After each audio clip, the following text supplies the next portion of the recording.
Messieurs, dames, bien le bonjour. Ça fait longtemps que je ne vous ai pas parlé et aujourd'hui, je suis de retour à l'atelier. Alors j'ai eu quelques péripéties d'inondation où se situe l'atelier, mais voilà, ça y est, tout est redescendu à la normale. Du temps de remettre en place correctement mon petit coin. Donc je suis de retour sur cette Mustang, voilà, toujours la même. Et donc on va continuer le travail de montage. Alors vous remarquerez que sur les dernières vidéos, je ne vous ai pas tout montré. J'ai choisi certains éléments à vous montrer, étant donné que je ne veux plus, oui, vous montrer des choses, comment dire, répétitives ou des choses que j'ai déjà montrées. Alors c'est plus délicat forcément, donc c'est pour ça qu'il y a aussi moins de vidéos. Et donc aujourd'hui, on va s'intéresser à la baignoire.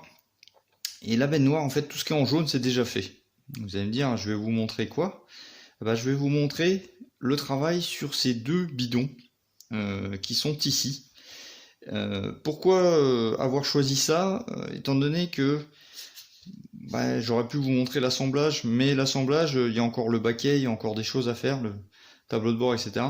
Là, je voulais vous montrer comment je procède, comment je vais procéder. Est-ce que c'est la bonne méthode ou pas? Parce que ça peut m'arriver aussi, je suis pas parfait, je peux avoir fait des erreurs. Et donc je vais vous montrer le travail sur les bonbonnes. Donc les bonbonnes, je commence déjà par vous montrer de quoi il en retourne. Donc deux bonbonnes, donc un avec deux petits anneaux, hein, je pense, et l'autre, celui-là, qui est différent. Donc déjà, je commence par ça. Pourquoi je commence par ça? Parce que il a fallu que je les dégrappe. Mais est-ce qu'il fallait vraiment les dégrapper totalement ou pas? Étant donné que, après, la A2 et A3, ça aurait été difficile de les reconnaître si j'aurais pas eu ce détail-là. Donc ça, c'est la première chose que je vais vous dire. Dégrapper la pièce, enlever le numéro de la pièce si vraiment vous avez un détail flagrant, entre guillemets. Vous voyez là, par exemple, si cette pièce-là et cette pièce-là, ça serait pas le même numéro, honnêtement, je les aurais pas dégrappés. Pourquoi? Parce que là, je vois aucun signe de distinction entre ces deux pièces. Donc, premier conseil, voilà, si vous voyez des choses différentes, vous pouvez dégrapper. Alors, ces pièces-là, si on regarde le travail qu'on a à faire, on a 3 peintures, 4 pour celle-ci. Donc, on commence par celle-là, du noir satiné, du chrome sur les deux, justement, j'appelle ça les deux anneaux, mais c'est sûrement autre chose. X3, c'est du German Grey. D'accord. Deuxième pièce, LP44, X13, X11, X13. Donc ici, on a 3 couleurs, voilà. Et là, 3 couleurs. Alors, les pièces, à quoi ils ressemblent? Je vais vous montrer ça de suite. Alors, voici les pièces en question. Alors, elles sont pas bien grosses. À la base, je pensais que c'était plus gros, mais bon, au moins, ça vous donne un aperçu. Donc, les pièces ont été préparées au primeur gris. Pourquoi? Parce que à la base, ces pièces étaient sur une grappe blanche. Et une grappe blanche, à la caméra on voit rien, et même moi, je vois pas grand chose. Donc, ce qu'il faut faire attention, c'est les lignes de moulage. Alors, je sais, c'est dans l'habitacle, ça se verra très très peu. Alors, j'essaie de vous trouver. Ah, voilà. Donc, vous voyez que les lignes de moulage, sur tout ce qui est partie cylindrique, on en a, que ce soit tamis. Alors là, j'avais poncé, hein, là un petit peu, mais vous voyez que la pièce n'est pas vraiment totalement terminée en termes de préparation. Donc c'est ce qu'on va faire de suite. Donc je vais vous montrer sur cette pièce-là. Hop, alors ça va être un peu délicat à filmer, mais bon, on va essayer.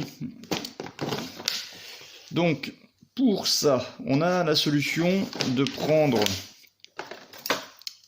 le X-Alto et on vient gratter. Donc ça a un avantage, c'est que ça va vite. L'inconvénient, c'est que si on appuie trop fort, on va faire un méplat. Donc on peut également faire une petite alternative à travers du papier à poncer. Alors, plusieurs possibilités s'offrent à nous. Donc je cherche. Voilà. Donc soit on va plier le papier de cette manière pour faire une bande, et puis on va venir frotter pour enlever notre ligne de moulage. Donc ça marche. Donc vous voyez que je retrouve le blanc de ma pièce brute de grappe, si je peux dire. Voilà, donc là en fait on va pas faire trop de méplats, mais si vraiment on veut pas en faire du tout, ce qu'on va faire, c'est qu'on prend notre papier de ponçage, on découpe une fine bande qui va correspondre au diamètre, enfin à la largeur, pardon, de notre endroit à poncer. Et à ce moment-là, donc c'est un petit peu plus délicat parce qu'il faudrait avoir une troisième main si vous connaissez l'outil. Mais sinon, voilà, on va s'en servir un peu comme une scie pour couper le bois. Et en fait, là, je n'ai pas de, comment dire, je n'ai pas de contrainte entre guillemets, étant donné que le papier va se plier à la forme de la pièce et je ne vais pas faire de méplats. Donc c'est vrai que l'idéal c'est de trouver un support pour que ça puisse qu'on soit tranquille au niveau du ponçage. Alors moi j'ai pas de troisième main, c'est dommage, dans ces moments là il m'en faudrait. Donc je vais éliminer les dernières lignes que j'ai pas fait. Alors j'ai pas fait parce que je les ai pas vues. Et c'est pour ça que si vous avez une pièce avec une grappe blanche, passez un petit coup de primeur gris. Même si la couche n'est pas très belle, c'est pas grave. Ça permettra de bien regarder s'il y a des défauts à éliminer ou pas. Donc la pièce est petite, hein. Vous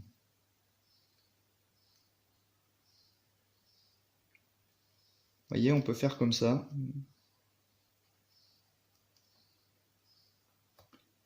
Étant donné que ces lignes de moulage, ils sont pas énormes, hein. Je suis sûr qu'on pourrait même s'en passer.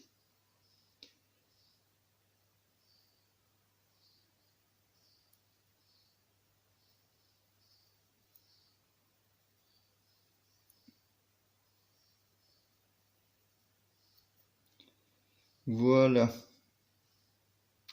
Bon, c'est tout. Je passe cette étape-là et on se retrouve à la phase d'après. Alors on arrive maintenant à l'étape qui est pour moi la plus importante, c'est-à-dire réfléchir avant d'agir. Et on ne part pas la tête baissée. Donc les pièces ont été apprêtées et préparées. Dans l'idéal, il faudrait repasser un coup de primeur pour revérifier le travail. On va s'arrêter là. Enfin, moi, je vais m'arrêter là. Pourquoi? Parce que c'est une pièce qui est à l'intérieur de l'habitacle, dans le fond de la baignoire. Je ne vais pas apporter un soin énorme. Déjà là, je trouve que c'est déjà pas mal. Et je pense que j'ai fait du bon boulot au niveau de la préparation. Alors maintenant, l'étape la plus importante, c'est de vérifier dans quel ordre on va procéder. Donc on va faire la pièce A2. Alors, il y a du X18, du X11 et du XF63. Alors pour les débutants, vous pouvez faire comme ceci. Numéroter l'ordre des couleurs que vous allez passer. Donc XF63, X18 c'est sur l'extrémité, on peut très bien passer ça au pinceau. Et là sur les deux anneaux du chrome. Donc en premier, je vais faire le German Grey XF63. Ensuite, je pourrais passer le X18 du noir satiné et je viendrai le passer également sur les anneaux. Pourquoi faire ça? Étant donné qu'il y a du chrome à mettre au-dessus, donc il faut du noir. Donc je passe du noir satiné à la place du noir brillant, ça devrait le faire. Et en troisième, le chrome. Donc on a bien 1, 2 et 3. Les 3 étapes pour la pièce. L'autre pièce, alors qu'est-ce qu'on a? Du chrome sur la baguette, ok. Du X13 c'est sur les extrémités, donc ça sera à la fin. LP44 sur toute la surface. Donc ça, LP44 c'est en premier. Et du LP44, on va regarder, j'ai acheté le pot spécialement pour la vidéo. Je ne l'aurais pas acheté si j'aurais fait ça dans mon coin. LP44 c'est ça. Donc LP44 c'est quoi? Métallique orange. Donc c'est une couche métallique. Donc pour faire une belle couche métallique, il va me falloir un noir en dessous. Donc on passera du noir et pourquoi pas même un petit coup de peinture alu. Ouais, donc cette pièce là elle va nécessiter déjà du noir, de l'alu et ensuite ça. Donc ça c'est la première. Ensuite X13 c'est pareil, il me faudra du noir en dessous. Donc clac, 2 et 3. Ok, donc c'est parti. Donc on va commencer par faire cette pièce là, XF63 sur la pièce qui a 2 anneaux. Alors voilà, je suis prêt, donc j'ai pris l'aérographe. Je vais utiliser cette peinture du German Grey de chez Vallejo Model Color que j'ai dilué à 50-50 avec le airbrush thinner et un petit peu d'improver. J'ai choisi cette peinture parce que j'ai regardé les peintures que je vais mettre après, si c'est des peintures acryliques ou des peintures lac, etc. Ne mettez pas une base acrylique si après vous mettez de la peinture laquée au-dessus. Vous risquez d'avoir des petits soucis. Donc c'est parti pour cette mini session de peinture.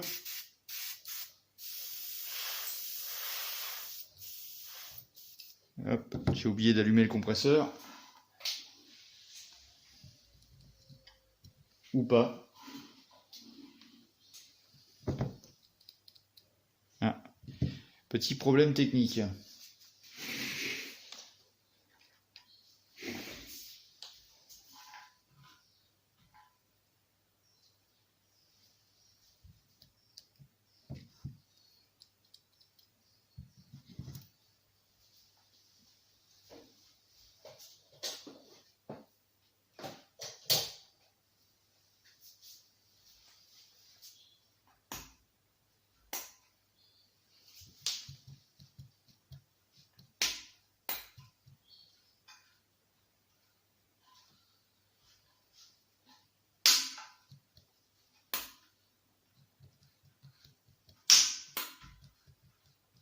Oh.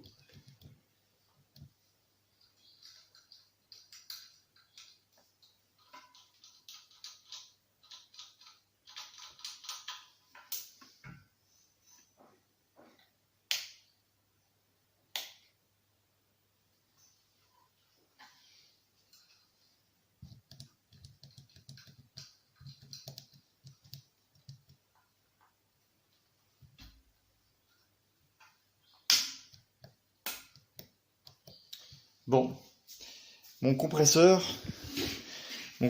vient de me lâcher. Je n'ai plus de pression. Ça s'allume, mais il n'y a rien qui sort. Donc changement de programme, parce que j'ai déjà préparé ma peinture.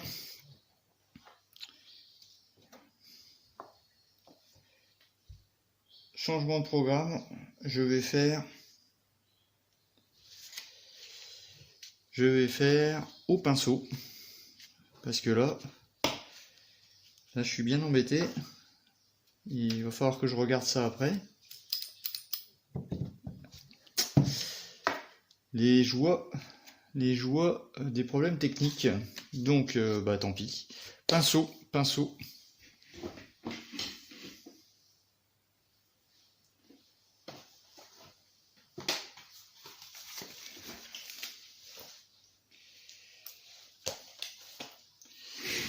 Bah écoutez, ça fera une vidéo pinceau. En attendant que je retrouve quoi faire. Donc je prends un petit peu de nettoyant. Tac. Ah, ça m'inquiète quand même. Pas de bruit. C'est inquiétant. Donc on va essayer de pas bouger.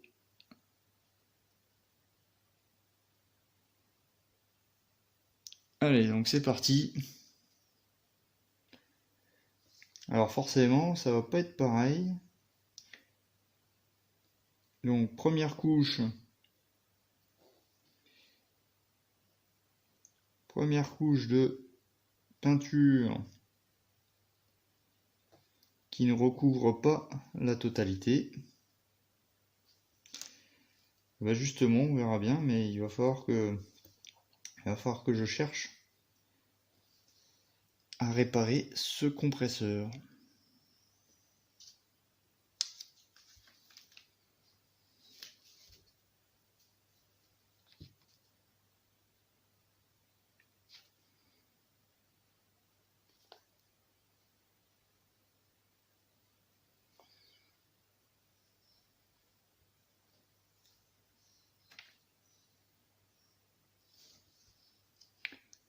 Pour le pinceau, c'est un autre plaisir. Donc je laisse sécher et je fais une deuxième couche. Bon les amis, j'arrête de filmer. Le compresseur est HS. Donc je vais voir si je peux éventuellement trouver un centre de réparation ou autre chose. Je vais essayer de trouver une alternative. Je ne vais pas poursuivre la vidéo étant donné que toutes les peintures que j'ai, c'est des peintures qui s'utilisent avec l'aérographe. Donc c'est tout. Je vais voir ce qu'il est possible de faire. Je vous tiens au courant.